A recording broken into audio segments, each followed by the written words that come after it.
Hi, I'm Joe Beltran, and this is The Issue at Hand, where we discuss the political fights that actually matter. This week, we're diving into the Dems dilemma, why Democrats just can't seem to fall in line, why our party keeps forgetting its progressive roots, and why we need to take a stand, starting with boycotting Trump's upcoming address to Congress. If you are frustrated with how Democrats play politics while the Republican Party steamrolls over democracy, you're not alone. Let's break this down. There's a saying in American politics: Republicans fall in line, Democrats fall in love. But here's the problem with that. Elections are not about love. They're about power. And right now, the Republicans are wielding it unapologetically while Democrats are stuck debating amongst themselves.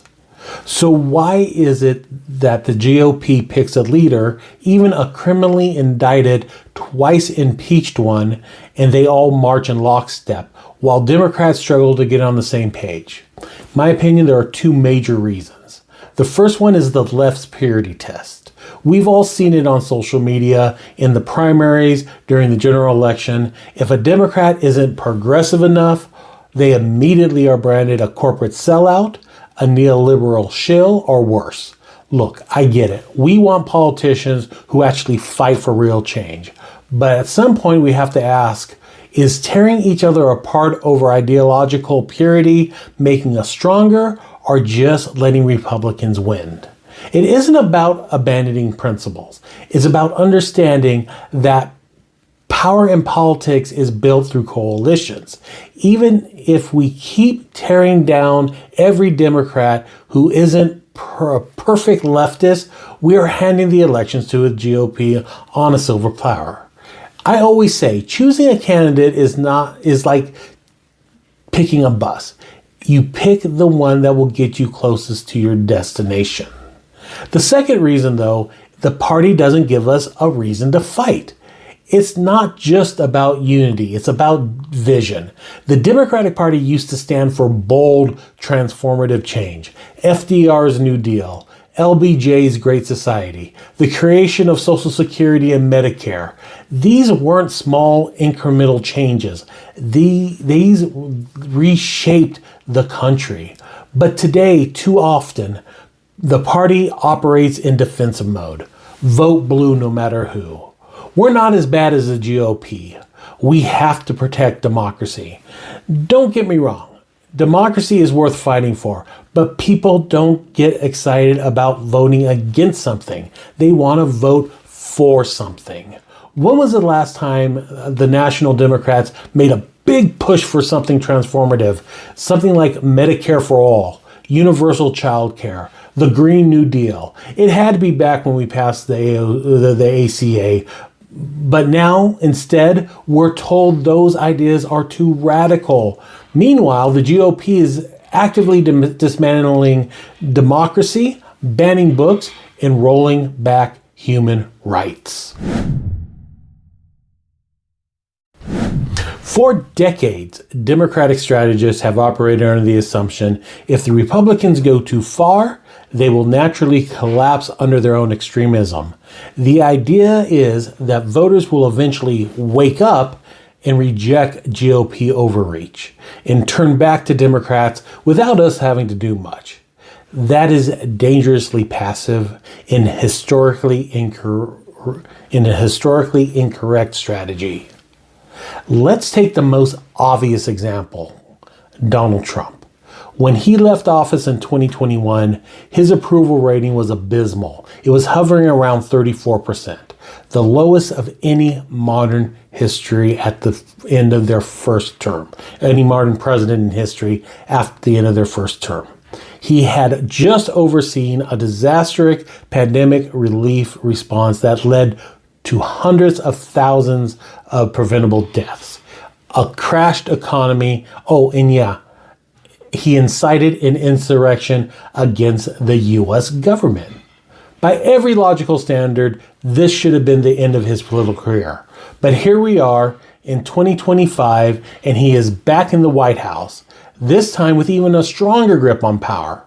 What happened? The problem is, Democrats assumed that his failures alone would be enough to bring him down. They thought voters would look at the mess he created and flock to the Democratic Party. But that's not how politics work. You just don't win by default. You have to fight for every vote. Let them fail approach, this let them fail approach has failed repeatedly in modern history. The 2008 financial crisis.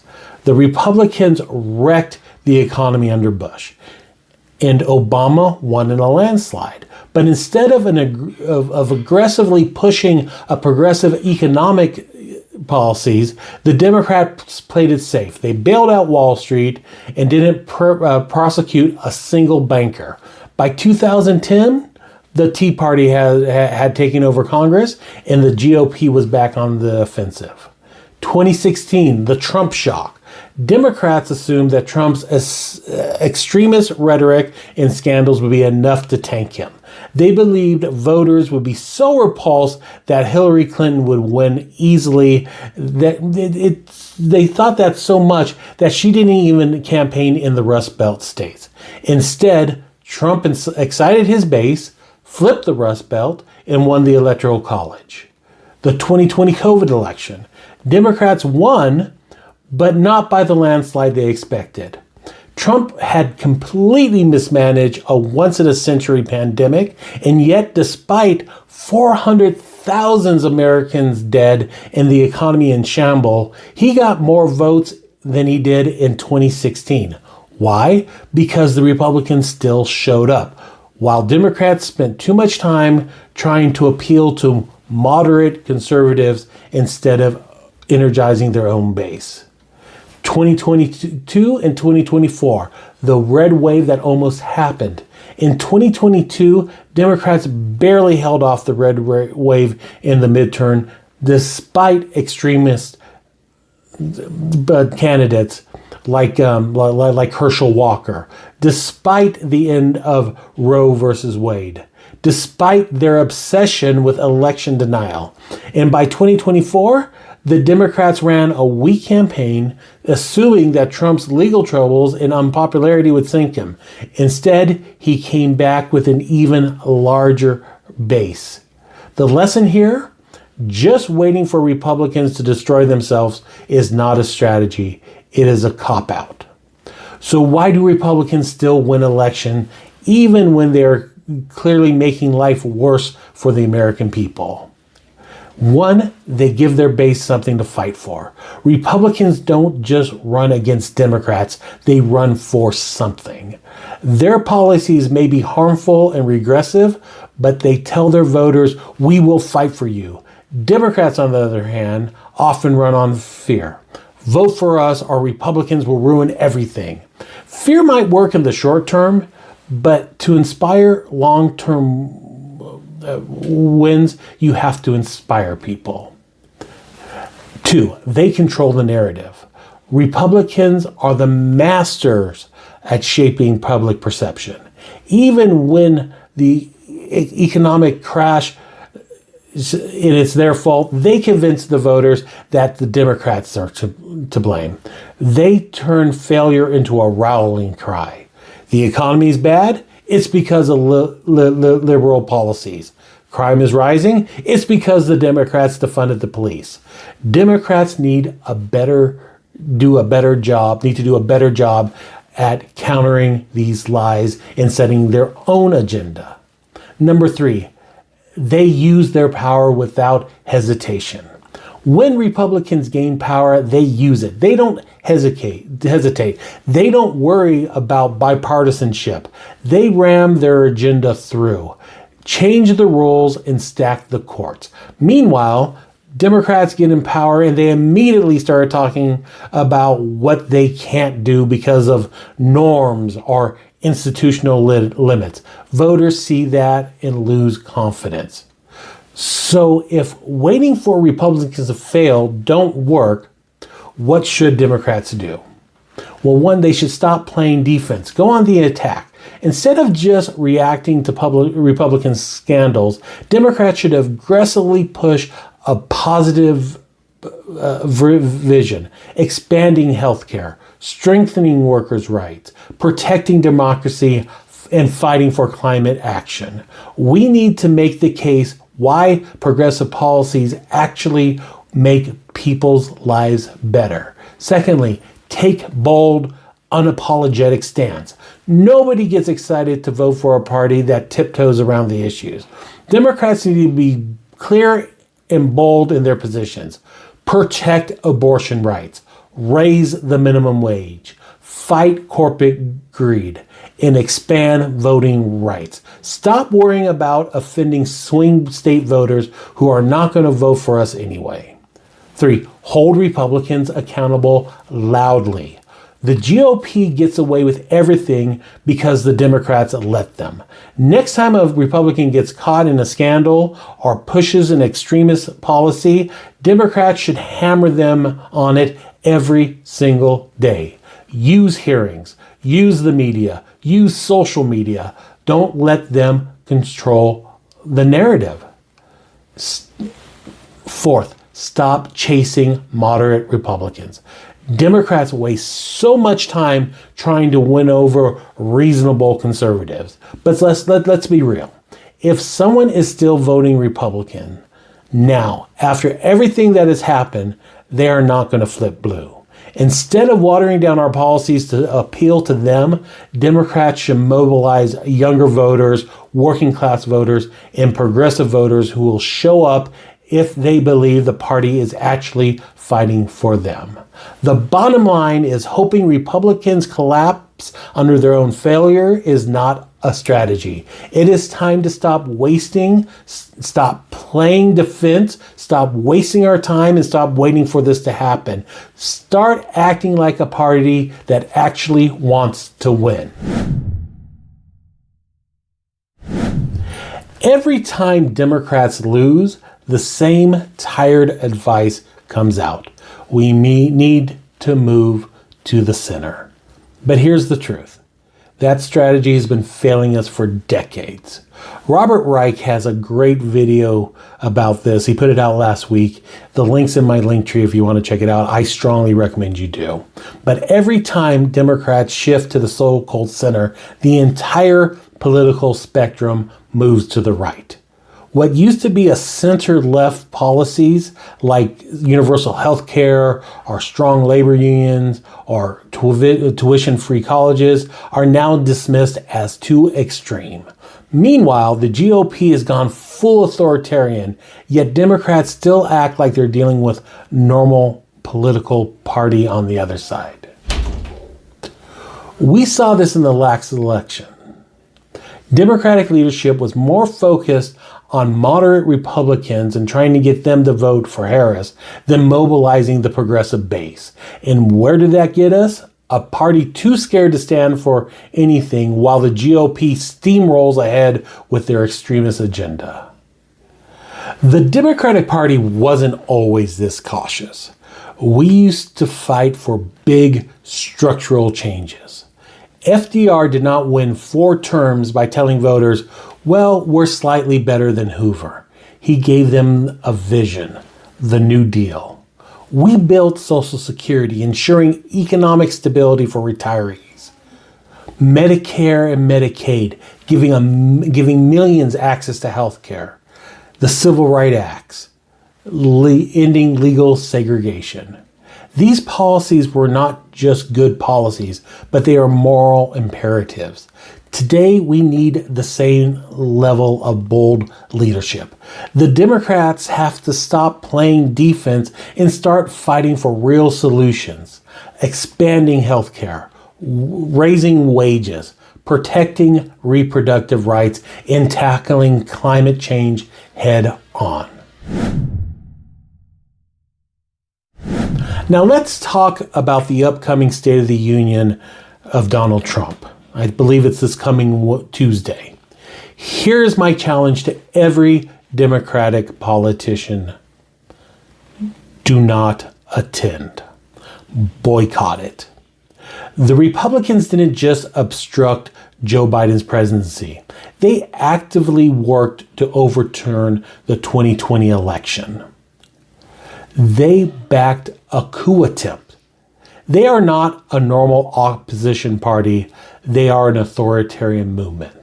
So why should the Democrats sit there nodding politely, pretending that it's business as usual? Attending this speech only legitimizes Trump's administration and his authoritarian power grab.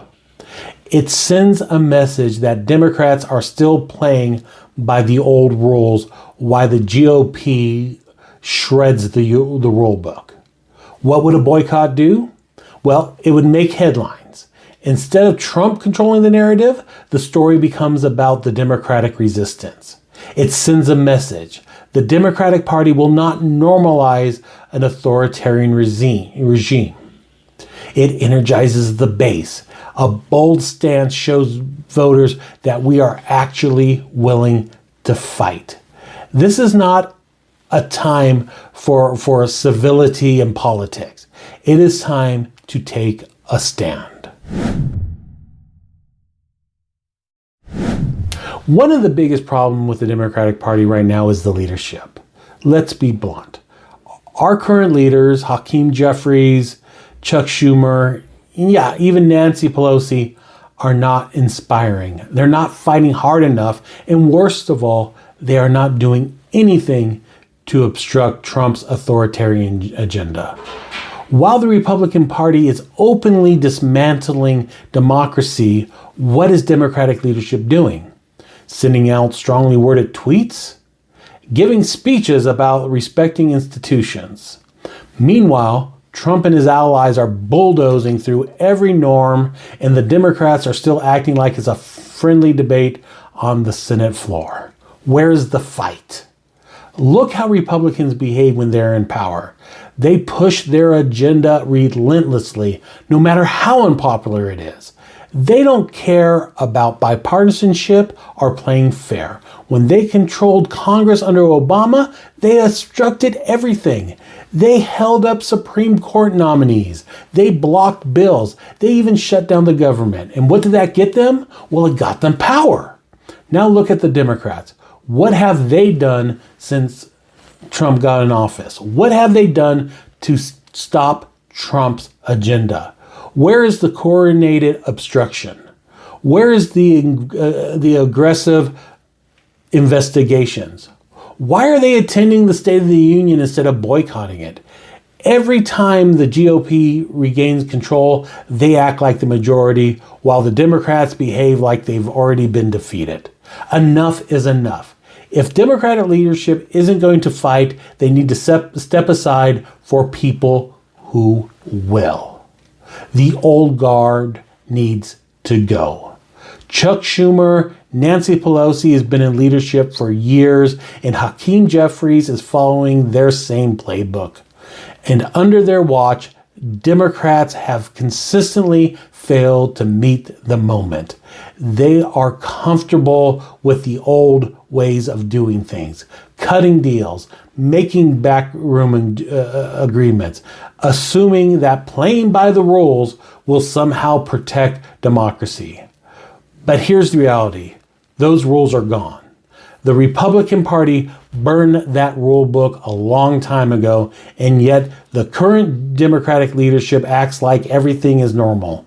They are not inspiring the base, they are not obstructing the GOP, and they are certainly not fighting like democracy is on the line. We need fresh leadership. Leaders who understand that it's not just about getting elected this next cycle, but it's about fighting for the soul of our country. We need fighters, not career politicians. Imagine if the Democratic Party was led by people who actually fought. People like, just to name a few, Jamie Raskin, one of the sharpest legal minds in Congress, one of the most astute constitutional scholars who actually understands the damage of this authoritarian push that is happening on the other side and isn't afraid to call it out. Jasmine Crockett, a fearless voice in Congress who actually brings passion and urgency to the fight against the GOP extremist agenda. Alexandria Ocasio-Cortez, lover or hater, AOC is one of the few Democrats that understand how to use social media, the media, messaging, and grassroots energies to rally the people. These are the kind of leaders that should be running the party, not the same old career politicians who are more concerned about decorum than stopping the rise of fascism. What would real Democratic leadership look like? It would look like a party that actually fights back. Instead of sitting around and waiting for the next Republican scandal to implode, real leadership would be launching investigations, filing lawsuits, and using every procedural tool possible to grind the Trump agenda to a halt. A party that excites voters. Democratic leadership should be out there every single day, giving a reason for people to vote for them, giving people a reason to vote for something, not just against Trump. This means pushing policies like Medicare for all, voting rights expansions, and economic justice. A party that obstructs authoritarianism. The Republicans have spent years obstructing Obama and Biden. So why aren't the Democrats doing the same to Trump? Why are they still acting like everything is normal? Real leadership would make it clear we will not cooperate with a fascist administration. It is time for leadership change. If the Democrats want to win, they need to overhaul their leadership. The old guard has had their time. They have played by the rules. They've tried to go high, and look where it got us. Trump back in power, more emboldened than ever. It is time for a new generation of leaders. People who actually understand the fight we are in and are willing to do whatever it takes to win. I call upon the current Democratic leadership to either lead or get out of the way.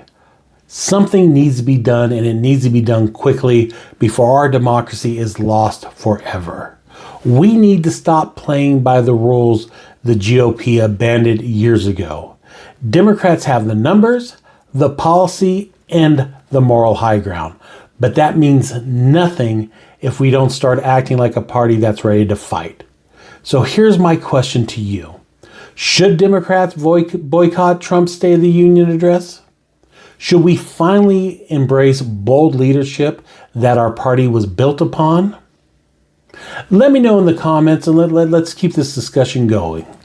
As always, if you found this video helpful, be sure to like it, share it, and subscribe to the channel. Until next time, stay informed, stay engaged, and keep fighting the good fight. This has been The Issue at Hand.